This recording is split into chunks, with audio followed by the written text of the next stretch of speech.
Russia, Ukraine இந்த பிரச்சனையில தினமும் பார்த்துட்டு இருந்தோம். இப்ப 2, 3 நாளா இந்த வெனிசுவேலா ரொம்ப பரபரப்பா இருக்கனால, அங்க இருக்கக்கூடிய செய்திகள் கொஞ்சம் அப்படியே டவுன் ஆயிட்டு இருக்கு இல்லையா?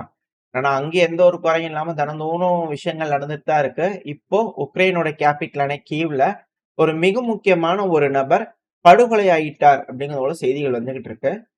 ஒரு கார் வந்திருக்கு. கார் வெடிச்சிருக்கு. எப்படி ரஷ்யாக்குள்ள வந்து பார்த்தீங்கன்னா, ஒரு ஜெனரல் அசாசினேட் பண்ணாங்களோ, ஸோ அதே போல இங்க ஒரு நபர் அசாசினேட் ஆயிட்டாரா? அப்படிங்கிற கேள்விகள் இருக்கு. மிக முக்கியமான ஒரு நபர் இறந்துட்டார் அப்படிங்கிற செய்திகள் வந்துகிட்டு இருக்கு. டீ கடை பெஞ்சுல பேசிட்டு இருக்கக்கூடிய விஷயங்கள் தான். ஆனா ஒரு கார், எஸ்யூவி கார் வந்து பார்த்தீங்கன்னா நிப்பாட்டி வச்சிருந்துருக்காங்க. ஒரு மெட்ரோ ஸ்டேஷன் கீவ் பக்கத்துல வந்து பார்த்தீங்கன்னா, கீவோட மெட்ரோ ஸ்டேஷன் பக்கத்துல நிப்பாட்டி வச்சிருந்துருக்காங்க. ஸோ அந்த பகுதியில வெடி விபத்து நடந்திருக்கு. பாம் டிஸ்போசல் யூனிட், ஆம்புலன்ஸ்லாம் வந்திருக்காங்க. பட் அந்த இடத்துல வந்து பார்க்கும்போது கேஷுவாலிட்டீஸ் இருக்கு, இறப்பு இருக்கு அப்படிங்கிற உறுதி செஞ்சிருக்காங்க. பட் யாரு என்ன அப்படிங்கிற தகவல்கள் இப்ப வரைக்கும் வரல. ஆனா ரொம்ப இம்பார்ட்டன்டான ஒரு நபர் இறந்திருக்கலாம். உக்ரைனோட ராணுவம் இல்லன்னா கவர்மெண்ட்ட சேர்ந்த நபரா இருக்கலாம் அப்படிங்கிற செய்திகள் வருது.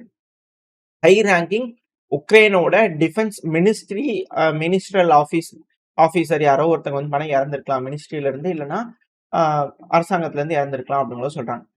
யார் என்னங்கிற செய்திகள் வச்சுனா பார்க்கலாம். இப்ப அமெரிக்காவுக்கும் ரஷ்யாவுக்கு வந்து பார்த்தீங்கன்னா லைட்டா அப்படியே உரசல்கள் வர ஆரம்பிச்சிருக்கு. யுஎஸோட secretary of state Marco Rubio அவர்கள், அதாவது அமெரிக்கா பொறுத்த வரைக்கும் இப்ப கை ஓங்கி இருக்கு. ஸோ அதனால வந்து பாத்தீங்கன்னா ரஷ்யாக்கு இதுக்கப்புறம் வந்து வெயிட் டேபிள்ல கம்மியா இருக்கு. அமெரிக்காவோட நெகோசியேட் பண்ணும்போது மேபி ரஷ்யா கொஞ்சம் விட்டு கொடுக்க வேண்டிய சூழ்நிலைக்கு தள்ளப்படுமா அப்படின்ற கேள்விகள் இருக்கு. ஏன்னா இப்ப வெனிசுலா ஆயில் வந்துருச்சு அமெரிக்காக்கு. வேற எதுவுமே ஒன்றும் பிரச்சனை இல்லை. இதுக்கப்புறம் அவங்களோட ஆயில் எந்த ஒரு பிரச்சனையும் இருக்காது. அதாவது வெனிசுலா இன்னும் சரணடையல.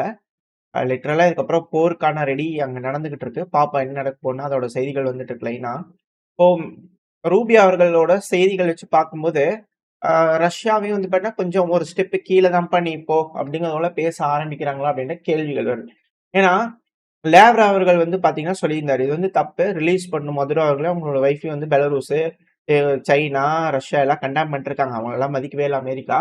பட் ஆனா லேவ்ரா அவர்கள் வந்து சொல்லிட்டு இருக்கும்போதும், லேவ்ரா அவர்கள் இந்த வீடியோ நீங்க பார்க்குறீங்க அப்படின்னா, மேரி கிறிஸ்மஸ் அப்படிங்கிறத வந்து பார்த்தீங்கன்னா, லேவ்ரா சொல்லியிருக்கிறாரு. அது ரஷ்யாவுக்கு வந்து பார்த்தீங்கன்னா, எங்களுக்கு தெரியும் உங்களோட இன்ட்ரெஸ்ட்லாம் எங்களுக்கு வேணாம் வெனிசுவேலால. உங்களோட இதெல்லாம் வந்து எங்களுக்கு தேவையில்ல. உங்களுக்கு 1000 இன்ட்ரெஸ்ட் இருக்கும் வெனிசுவேலால. அத பத்திலாம் எங்களுக்கு கவல கிடையாது. நாங்க எங்களுக்கு தெரியும் நீங்க வரலாறு ரீதியா வந்து பார்த்தீங்கன்னா, எந்த அளவுக்கு உதவிகள் எண்ணில் அடங்காத உதவிகள் வந்து பார்த்தீங்கன்னா, மதுரோ ரெஜிமுக்கு பண்ணியிருக்கீங்கன்னு தெரியும். ஆ இதுக்கப்புறம் உங்களோட ஹேண்ட் ஃபுல்லா வந்து பார்த்தீங்கன்னா, உக்ரைன்ல இருக்கு. நீங்க அங்க போய் பாருங்க. ஆ அதனால வந்து மேரி கிறிஸ்மஸ் செ ஜெ செர் சர்கே அவர்களே அப்படிங்கிறது போல, மார்க்கோ ரூபியோ அவர்கள் வந்து பார்த்தீங்கன்னா, ரொம்ப அலட்சியமா வந்து பார்த்தீங்கன்னா, ரஷ்யாவ பேச ஆரம்பிச்சிருக்காங்க. இதுக்கு முன்னாடி வேற மாரி இருந்தது. இப்ப மதுரோ அவர்கள தூக்கிட்டு போயிட்டாங்க அப்படிங்கிறதுனால வேற மாரி இருக்கு. 2வது ட்ரம்ப் அவர்களே வந்து பார்த்தீங்கன்னா, கொஞ்சம் அப்படியே புட்டின் அவர்கள வந்து பார்த்தீங்கன்னா, ரொம்ப மட்டம் தட்டி பேசுற மாரியான விஷயங்கள் நம்மளால பார்க்க முடியுது. என்ன அப்படின்னா, அது இந்த போர் நீங்க திரும்பி திரும்பி இந்த ரஷ்யா, உக்ரைன் பிரச்சனை பேசுறீங்க. அது பைடன் அவர்களுக்கும், ஜெலன்ஸ்கி அவர்களும், புட்டின் அவர்களும் இருக்கக்கூடிய பிரச்சனை அது.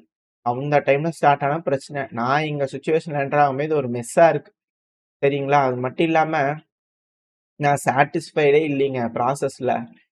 புட்டின் அவர்கள் வந்து உக்ரைன்ல வந்து பார்த்தீங்கன்னா, அவர் செய்யக்கூடிய விஷயங்கள்ல எதுவுமே இல்ல பாருங்க. உயிர் சேதமே இல்ல.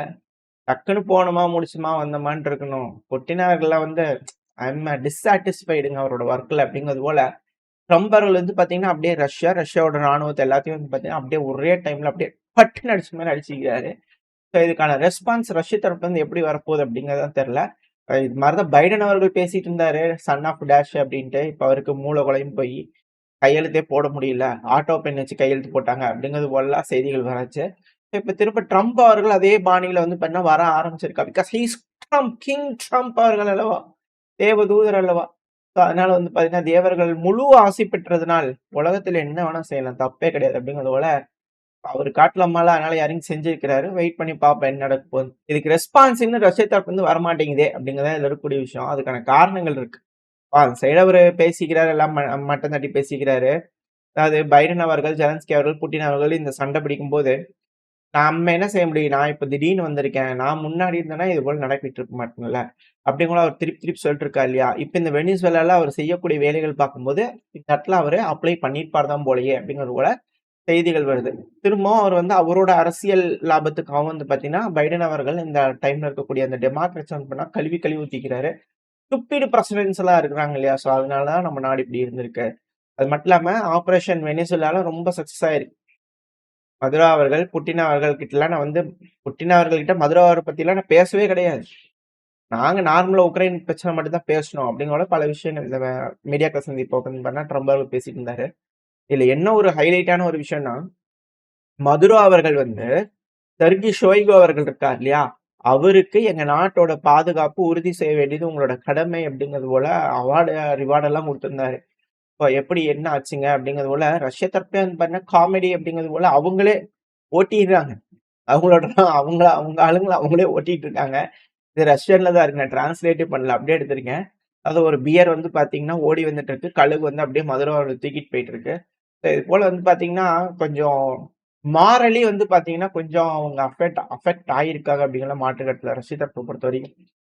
அது மட்டும் இல்லாம இப்போ வெனிசுவேலால வந்து பார்த்தீங்கன்னா, இந்த மிலிட்டன்ட்ஸ் குரூப் இருப்பாங்க இல்லையா? எஃப்ஏஎன்பின்னு நினைக்கிறேன். பேர் கொஞ்சம் கரெக்டா இந்த வீடியோல இருக்கிறாங்க இல்லையா? அதான் தலைவரு.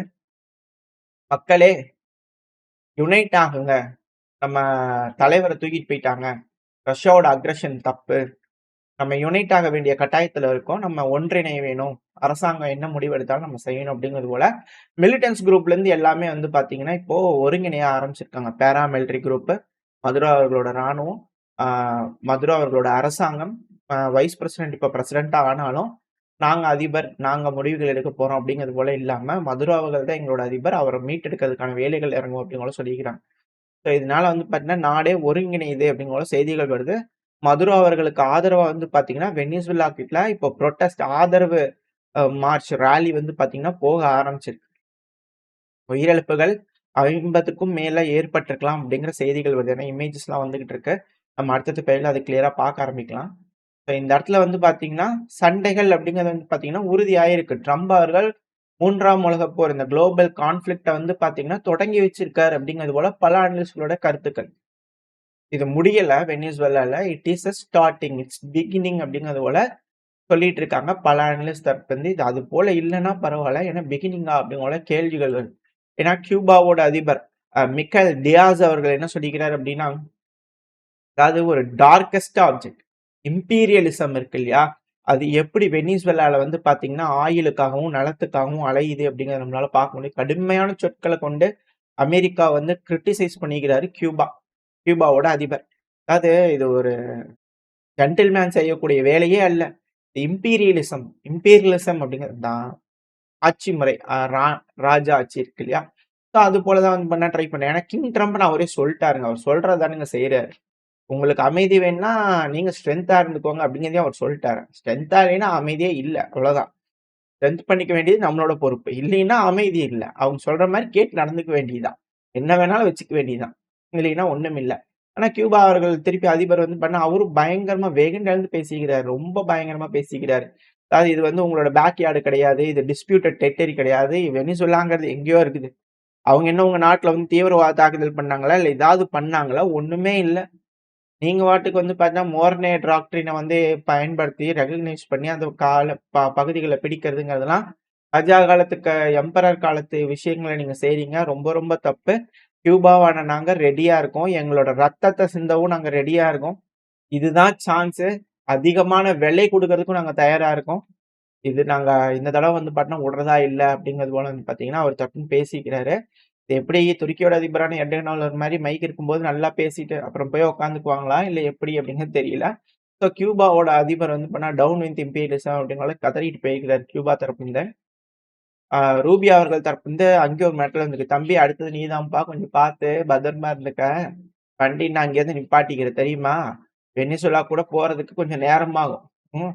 அங்கேயே பக்கத்துல தான் இருக்குது வண்டி." அப்படிங்கிறது போல வந்து பார்த்தீங்கன்னா, ரூபியா அவர்கள் அவரையும் வந்து பார்த்தீங்கன்னா மிரட்டி விட்டுருக்காரு. அடுத்த ஒரு ஆப்பரேஷன் அங்க தானே. செகண்ட் வேவ் வந்து பார்த்தீங்கன்னா, கியூபா பக்கம் திரும்புமா அப்படின்ற கேள்விகள் இருக்கு. சரி இது இங்க நடக்கக்கூடிய விஷயங்கள். அப்படியே நம்ம மிடில் ஈஸ்ட்க்கு வந்துட்டோம் அப்படின்னா, மிடில் ஈஸ்ட்ல சவுதி ஆன் ஃபயர். மேப்ல பார்த்தீங்கன்னா, அந்த தெற்கு சைடுல தெற்கு இருந்ததா? அப்படிங்கிற போல கேள்விகள் ஏத்த மாரி வந்துட்டு, அப்படியே தெற்குல வந்து அந்த பார்டர் டச் பண்ணிட்டு, அந்த கடல் ஓரமா வந்து டச் பண்ணிட்டு, அப்படியே தெற்குக்கு வந்தவங்க வந்து பார்த்தீங்கன்னா, தெற்குல இருந்து அந்த ஏரோ மார்க் மாரி போட்டிருக்கலாம். பின்வாங்கிட்டே இருக்கிறாங்க. தெற்கு கண்ட்ரோல்ல இருக்கக்கூடிய டிரான்சிஷனல் கவர்ன்மென்ட். அப்படியே தெற்குல இருந்து வந்து பார்த்தீங்கன்னா, அப்படியே மேற்கு நோக்கி வந்து பார்த்தீங்கன்னா, அப்படியே நகர்ந்து போய்க்கிட்டே இருக்கிறாங்க. இதுக்கப்புறம் அங்க இருந்தாங்கன்னா, வண்டி கிண்டி எதா இருந்ததுன்னா கட்டிட்டு தப்பிக்கிறதுக்கு வேணா வழி இருந்தா ஓகே. ஏன்னா அங்கேயும் வந்து வசல்கள நிப்பாட்டி வச்சுக்கிறாங்க சவுதி தரப்புலருந்து. இந்த தடவ அவ்வளோதான் முடிஞ்சுச்சு. யமனோட ஒற்றுமை அப்படிங்கிறது வந்து பண்ணா கண் முன்னாடி பார்க்க முடியுது. ஸோ யமன், தெற்கு யமன் அப்படிங்கிறது இதுக்கப்புறம் கான்செப்ட் இல்லையா? அப்படின்ற கேள்விகள் இருக்கு. பல பகுதிகள் வந்து பார்த்தீங்கன்னா, இம்ப்ரூவ் ஆயிருக்கு. சவுதி தரப்புலருந்து சவுதி லெட் அலையன்ஸ் குரூப் வந்து வடக்கு யமன் வந்து பண்ணா பல பகுதிகள பிடிச்சிருக்காங்க. ஹைதராபாத் கவர்னரேட் முழுவதும் வந்து பார்த்தீங்கன்னா, அவங்களோட கட்டுப்பாட்டுக்குள்ள வந்துருது. சில இடங்கள்ல சண்டை பிடிச்சிட்டு இருக்காங்க. சில பாக்கெட் ஆஃப் ரெசிஸ்டன்ஸ் இருப்பாங்க இல்லையா? சில பகுதிகள்ல. ஸோ அங்க சண்டை நடந்துட்டு இருக்கு. பட் ஆனா மேக்ஸிமம் சவுதியோட ஆசை பெற்ற படை வந்து பார்த்தீங்கன்னா, முன்னேறிக் கொண்டே இருக்கிறது. தொடர்ந்து ரீஎன்ஃபோர்ஸ்மென்ட் வந்துட்டே இருக்கு. ஏர் ஸ்ட்ரைக் ஒரு சைடு ஹெவியா பண்ணிட்டுருக்காங்க. இப்ப யுஏஇ வந்து கிளம்பி போயாச்சுங்க. கம்ப்ளீட்டா வித்ட்ரால் பண்ணியாச்சு அப்படின்னு சொல்லியிருந்தாங்க. இப்போ அந்த டிரான்சிஸ்டர் கவுன்சில்லயே வந்து பார்த்தீங்கன்னா, பிரிவினைகள் உண்டாக ஆரம்பிச்சுருச்சு. தெற்கு சைமன் தரப்புலருந்து. என்னென்ன பேச்சுகள் பேசியிருந்தாங்க இவங்களும். "இஸ்ரேல் வாப்பா, உங்களுக்கு உதவுறதுக்கு நாங்க இருக்கோம்." அப்படிங்கிற போல ஏகப்பட்ட விஷயங்கள் பேசியிருந்தாங்க. யமன் ஹவுதிஸ்க்கு எகெயின்ஸ்டா இருக்கிறதுக்கு நாங்க தான் அப்படிங்கிறது போல பேசினாங்க. இப்ப என்னன்னா, ஆளே அட்ரஸ் இல்லாம போயிட்டீங்களே அப்படிங்கிறது போல செய்திகள் வந்துகிட்டு இருக்கு. யமன் பேக்டு ஆளுங்க வந்து பார்த்தீங்கன்னா, இப்ப அல் ரயான் அப்படிங்கிற ஒரு பகுதி இருக்கு யமன்ல. ஸோ அந்த பகுதியில வந்து சண்டை நடந்துகிட்டு இருக்கு அப்படிங்கிற செய்திகள் வந்துட்டு இருக்கு. கூடிய சீக்கிரத்துல இன்னும் 2, 3 நாள் வந்து பண்ண ஒயிட் அவுட் பண்ணிருவாங்க சவுதி தரப்புல இருந்து. யமன், தெற்கு யமன் ஃபுல்லா எடுத்துருவாங்க. எடுத்ததுக்கப்புறம் இவங்க என்ன யமன் ஹவுதிஸ்குள்ள போவாங்களா? இல்ல யமன் ஹவுதிஸ் கிட்ட பேசி, இதுக்கப்புறம் இங்க பாரு அந்த லேண்ட்ல யாராவது வந்தாங்கன்னா, சொமாலி லேண்ட்ன்னு எவனா வந்தான்னா, அடிக்கிறதுக்கான வழிய பாரு அப்படிங்கிறத ரெடி பண்ணி குடுப்பாங்களா? என்ன ஏதுங்க தெரியல. ஸோ இந்த பகுதியில என்ன நடக்கும்னு பார்ப்போம். அடுத்தது ஈரான். ஈரான்ல புரொட்டஸ்ட்ங்கிறது நடந்துட்டு தான் இருக்கு. பட் ஆனா பெருமளவுல நடக்குதான்னா இல்ல. மக்கள் ஓரளவுக்கு சுதாரிச்சுக்கிட்டாங்க. அம் எக்கனாமிக்கலி வீழ்ச்சி அடைஞ்சுட்டு இருக்கு. ஈரான் ஏகப்பட்ட கஷ்டங்கள், துன்பங்கள் தான். இருந்தாலும் வீட்ல இருந்து பட்டுக்கிறோம் அப்படிங்கிறத விட மக்கள் தரப்பு வந்து வீட்ல இருக்காங்க. இந்த சில நபர்கள் இருப்பாங்க இல்லையா? காசு வாங்கிட்டு பண்ணக்கூடிய நபர்கள், மேற்கு காசு பார்த்துட்டு ஆசைப்படுற நபர்கள், அது மட்டும் இல்லாம அ உளவுல சேர்ந்த நபர்கள்லாம் இருப்பாங்க இல்லையா? கொஞ்சம் ஆதரவு பெற்ற, ஆசி பெற்ற, இஸ்ரேல் ஆசி பெற்ற நபர்கள். ஸோ அவங்கலாம் வந்து பார்த்தீங்கன்னா, புரொட்டஸ்ட் பண்ணிட்டு இருக்காங்க. ஃப்ளேம் த்ரோவர்லாம் எடுத்துட்டு வந்து செக்யூரிட்டி ஃபோர்ஸஸ் மேல ஆ பெட்ரோல் அடிச்சு, ஃப்ளேம் த்ரோவர் வச்சு அடிச்சிட்டு இருக்காங்க. இது போல வேலைகள செஞ்சுட்டு இருக்காங்க. அது போல வீடியோக்கள்லாம் வருது. மக்கள் ஓரளவுக்கு சுதாரிச்சுட்டாங்க. பெருமளவுல ஆளுங்க இல்ல. இந்த படம் வாங்கிட்டு சண்டை பிடிக்கிறவங்க மட்டும் தான் இருக்கிறாங்க. அ புரொட்டஸ்ட் பண்றது ஓகே தான். அதெல்லாம் நாங்க எதுவும் சொல்ல மாட்டோம். புரொட்டஸ்ட் பண்ணும்போது வயலன்ஸ்ல இறங்குறாங்கன்னா, அதை எப்படி கவனிக்கணுமோ அப்படித்தான் கவனிப்போம் அப்படிங்கிறது போல கமேனி அவர்கள் தெளிவா பேசிக்கிறாரு. அவர் தரப்புலருந்து பேசியிருந்துக்கிறாங்க. ஸோ இந்த இடத்துல ஆட்சி கையெழுப்பு அப்படிங்கிறதுக்கெல்லாம் இல்ல. எதிர்ப்பு இருந்திருக்கு. ஃபர்ஸ்ட் ஒரு வேவ் ட்ரை பண்ணாங்க இல்லையா? ஜனவரி 3 நல்ல ராசியான டைமு. அதே போல ஒண்ணு ட்ரை பண்ணி பார்க்கலாம் அப்படிங்கிற பண்ணிக்கிறாங்க அமெரிக்காக்கு. அது ஒண்ணும் கை குடுக்கல. ஈரான்ல எந்த தடவையும் கை குடுக்கல. மக்கள் கொஞ்சம் உஷாரா இருக்கனால தப்பிச்சுக்கிட்டாங்க. இல்ல அப்படின்னா முடிச்சு விட்டுருப்பாங்க அப்படிங்கிறதுல மாற்று கருத்து இல்ல. ஸோ ஈரான் ஓரளவுக்கு ரெடி ஆயிட்டு இருக்காங்க. அடுத்தது ஈரான் மேல கை வச்சாலும் ஆச்சரியப்படுறதுக்கு இல்ல. இன்னொரு ஒரு விஷயம் அப்படிங்கிறது பண்ணா கிரீஸ். இந்த ஏரியால வந்து பார்த்தீங்கன்னா, யூரோப்ல கிரீஸ்ல வந்து திடீர்னு கம்யூனிகேஷன் ரேடியோ ஃப்ரீக்வன்சில ஃபெயிலியர் ஆயிடுச்சுங்க. ஸோ, அதனால ஒரு ஃப்ளைட் கூட வந்து பார்த்தீங்கன்னா, அவங்களோட ஏர் ஸ்பேஸ்ல பறக்கல. ஏன்னா இஷ்யூ ஆயிரும் இல்லையா? அங்க ஃப்ரீக்வன்சிஸ் பிரச்சனைகள் இருக்கும்போது, ஃப்ளைட்லாம் வந்து பார்த்தீங்கன்னா, மோதிக்கிறது, landing, touch down, take off இந்த கமாண்ட் சென்டர்லலாம் ப்ராப்ளம் ஆயிரும் அப்படிங்கிறதுனால, எல்லா கமர்ஷியல் ஃப்ளைட்டும் வந்து பண்ணா ரீடைரக்ட் பண்ணி விட்டுருக்காங்க. ஸோ, கிரீஸோட ஏர் ஸ்பேஸ்ல ஒரு விமானமும் பறக்கல அப்படிங்கிற செய்திகள் வருது. அட் த சேம் டைம் அப்படியே கொஞ்சம் மேல போனோம்னா செர்பியா, செர்பியாவோட அலெக்சாண்டர் ஊக்கி அவர்கள். உலகச் சட்டம், இன்டர்நேஷனல் லா அப்படிங்கறதெல்லாம் இதுக்கப்புறம் எதுவும் கிடையாது. செர்பியாக்கு எகெயின்ஸ்டா வந்து பார்த்தீங்கன்னா, இந்த இடத்துல ஒரு ரீஜனல் அலையன்ஸ் உருவாக ஆரம்பிச்சுருச்சு. ஸோ, அதனால நாங்க தொடர்ந்து ரீஆர்ம் பண்ணிக்கிட்டே தான் இருப்போம். டபுள் டைம் வந்து பார்த்தீங்கன்னா, நாம நம்மளோட அ ஆயுதங்கள வந்து பார்த்தீங்கன்னா, இன்கிரீஸ் பண்ண வேண்டிய கட்டாயத்துல இருக்கோம். 100% ஃபயர் பவர் இன்கிரீஸ் பண்ணும் அப்படிங்கிறது போல அவர் தரப்புல உறுதி குடுத்துட்டு போயிருக்காரு. ஸோ, எல்லா நாட்டு தலைவர்களும் இதுக்கப்புறம் நம்மளோட பவர வந்து பண்ண இன்கிரீஸ் பண்ணணும். இது பத்தாது போல தெரியுது அப்படிங்கிறது போல இறங்கி இப்பவே சுதாரிச்சு பண்ணிக்கிட்டாங்கன்னா உண்டு. இல்லைன்னா மிக பெருமளவுல சிக்கல்கள் அப்படிங்கிறத மாற்று கருத்து. ஏன்னா, தேர்ந்தெடுக்கக்கூடிய தலைவர் நல்லவரா இருக்கிறாரா இல்லையாங்கிறது முக்கியம் கிடையாது. டேலண்டான ஆளா அப்படிங்கிறது ரொம்ப ரொம்ப முக்கியம் நாடுகளுக்கு. இல்ல கொஞ்சம் அசால்ட்டா இருக்கிறாய்ங்க அப்படின்னா, நம்ம காலனியா மாறிருவோம். நம்ம தேர்ந்தெடுக்கக்கூடிய தலைவர் நல்லவருங்கிறத விட டேலண்டான ஆளா அப்படிங்கிறது பார்க்கணும். கொஞ்சம் சூதானமான ஆளான்னு பார்க்கணும். ஏன்னா, இது போல வந்து நாட்டுக்குள்ள வந்து ஒரு அதிபர் தூக்கிட்டு போறாங்க அப்படின்னா வேடிக்கையா மாறிரும் இல்லையா? அப்புறம் ஒரு காலனியா எழுதி குடுத்துற வேண்டியதுதான். அது போல மாறிடுச்சுன்னா சிக்கலாகி போயிரும். ஸோ பார்ப்போம் எல்லா நாட்டு தலைவர்களும் என்ன செய்ய போறாங்க அப்படிங்கிறது போல. அடுத்தது வந்து பார்த்தீங்கன்னா, அமெரிக்காவோட ஆசைகள் கிரீன்லாந்து பக்கம் திரும்பி இருக்கு இல்லையா? ஸோ அந்த இடத்துல வந்து பார்த்தீங்கன்னா, என்ன ஆயிருக்குன்னா, இணையதளத்துல வந்து கிரீன்லாண்ட்ல வந்து அமெரிக்கா கொடி இருக்கிற மாரி போட்டாங்க. அதுக்கு கீழ எல்லாரும் அமெரிக்கா வந்து சீக்கிரமா அனவுன்ஸ் பண்ணி ஆகணும். இந்த பகுதிகள் எங்களோடது. எங்களோட இன்ட்ரெஸ்ட்ட காப்பாத்துறதுக்காக, நேஷனல் செக்யூரிட்டி இன்ட்ரெஸ்ட்ட காப்பாத்துறதுக்காக இந்த பகுதிகள நம்ம எடுத்துக்கணும் அப்படிங்கிறது போல சொல்ல ஆரம்பிச்சுக்கிறாங்க. ஏங்க, இந்த ரஷ்யாவுக்கு வந்து பார்த்தீங்கன்னா, இது கூடயா திருப்பி சொல்ல தெரியல அப்படின்னு கூட கேள்விகள் வருது. அமெரிக்காவோட நேஷனல் செக்யூரிட்டி இன்ட்ரெஸ்ட்ட பாதுகாக்கிறதுக்காக ஒரு பகுதிய எடுக்குறாங்க. ஒரு நாட்டோட அதிபர தூக்குறாங்க அப்படின்னா, ரஷ்யாவுக்குன்னு ஒரு செக்யூரிட்டி இருக்கு. அதுக்கு இன்ட்ரெஸ்ட் கூட அவங்களுக்கு இல்லாம போயிருச்சா? அந்த இன்ட்ரெஸ்ட்டுக்காக நாங்க உக்ரைன் எடுக்கிறேன்னு கூட சொல்ல மாட்றாங்க பாருங்களேன். அப்படின்னும் பலரும் கேட்டுக்கிட்டு இருக்காங்க. ஸோ பார்ப்போம். ஏன்னா அவங்களே ஓட்டிட்டு இருக்காங்க அவங்க ஆளுங்கள. ஸோ வெயிட் பண்ணி பார்ப்போம் என்ன நடக்க போகுதுன்னு சொல்லிட்டு. அடுத்து கிம் ஜாங் உன் அவர்கள் மிசைல் சோதனை பண்ண ஆரம்பிச்சுக்கிறாரு. ஏவுங்கள் 2 மிசைல்களை, தொடுங்கள் கண்டனங்களை அப்படிங்கிறது போல மிசைல் ஏவியாவது இவர் வந்து பார்த்தீங்கன்னா, கடுமையான கண்டனங்கள். டென்ஷன் ஆயிட்ட 2 மிசைல் அப்படிங்கிறது போல. இவராச்சும் அட்லீஸ்ட் வந்து பண்ண ஏவி விட்டுருக்காரு. அது மட்டும் இல்லாம இந்த ட்ரோன் இருக்குது இல்லையா? ட்ரோன் ஃபேக்டரி அந்த இடத்துல போய் விசிட் விட்டு எல்லாம் ரெடி தானா? பாத்துங்கப்பா, இங்க இது வந்து இறங்கிற போறாய்ங்க அப்படின்னு கூட அவரு வந்து பண்ண டிஃபென்ஸ்லாம் ரெடியாகி எல்லாத்தையும் செக் பண்ணிட்டுருக்கிறார். இவருக்கு முன்னாடியே தெரிஞ்சிருக்கு போல இருக்குது. சப்மரைன் போய் பார்த்தாரு, மிசைல் பார்த்தாரு, ஆர்ட்டிலரி பார்த்தாரு, இப்ப ட்ரோன் வந்து பார்க்குறாரு. எல்லாமே ரெடியா இருக்குதா? அப்படின்னு கூட செக் பண்ணிட்டு இருக்கிறாரு நார்த் கொரியாவோட கிம் ஜாங் உன் அவர்கள். அது மட்டும் இல்லாம இந்த 2 மிசைல் வந்து பார்த்தீங்கன்னா, சி ஆஃப் ஜப்பான் பகுதியில போய் டொபக்குன்னு விழுந்திருக்கு. 400லேருந்து 50 கிலோமீட்டர் தூரம் போயிருக்கு அப்படிங்கிறது போல செய்திகள் வந்துகிட்டு இருக்கு.